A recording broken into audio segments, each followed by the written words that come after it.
Well, by late today, all but one of the 115 voting cardinals are expected to be here, but there are already signs that the process to elect a new pope may take a little longer this time than it has in the recent past. Canadian Cardinal Mark Willett says the search has widened.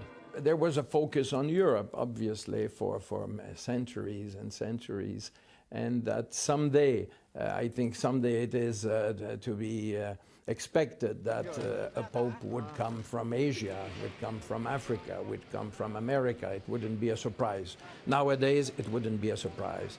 The Sistine Chapel was formally closed to tourists today to prepare it for the secret vote, and special urns for the ballots were put on display.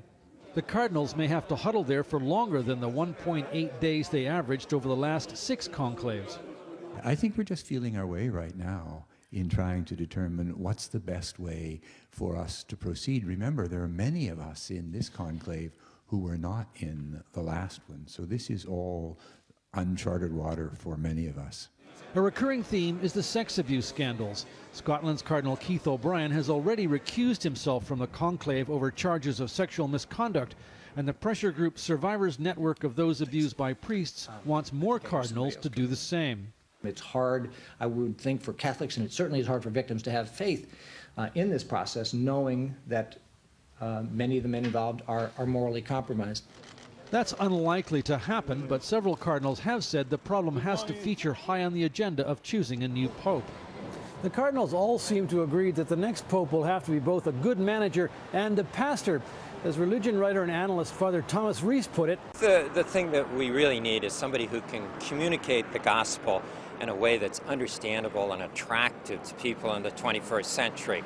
The other thing that I think the cardinals are looking for is someone who can reform or reorganize the Vatican Curia.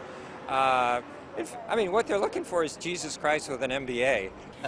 And Alan, what is this about an imposter trying to sneak into those secret talks?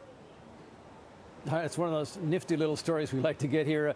A chap put a purple scarf around his waist and wandered in, and he tried to disguise himself as a bishop. The Swiss guards didn't really notice him. They tend to salute anybody with a dog collar on, and he managed to get right up to where the cardinals were meeting and even talk to a couple of people before they noticed that, hey, this guy's not wearing the right hat and he doesn't have the right clothes on. So he was hustled out again, and apparently no harm done. But it was one of those little amusing things that lends a little lightness to an otherwise somber situation. Let me ask you, we're hearing that this may take longer than anyone expected.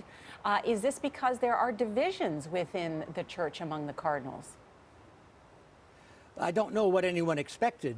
We still have two cardinals that are yet to come, and we can't even talk about when the conclave opens until all the cardinals are present. One of them is supposed to be coming from Vietnam, and we're not sure that the government there will permit him to come.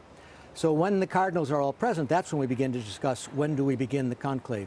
In the meantime, we are discussing issues in the general congregations that you mentioned this morning, and then also people in the coffee breaks and in our free time in the afternoon and evening.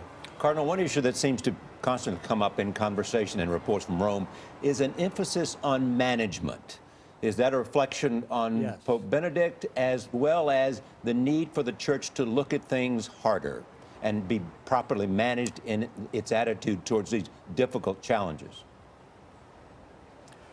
Well, perhaps a little of both, Charlie. Certainly the second, that is always, 8 years ago too, they talked about the necessary changes or reform of the Roman Curia, and it's all the more urgent now. To some extent, the sex abuse crisis is a crisis of governance. That is, bishops didn't govern, or wouldn't govern, or couldn't govern priests who didn't govern themselves.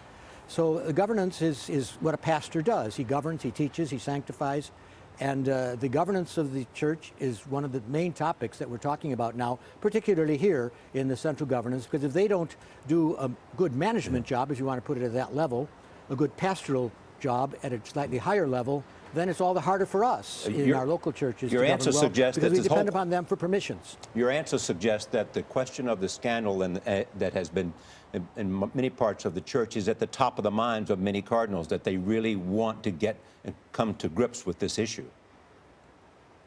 Oh, that's certainly true.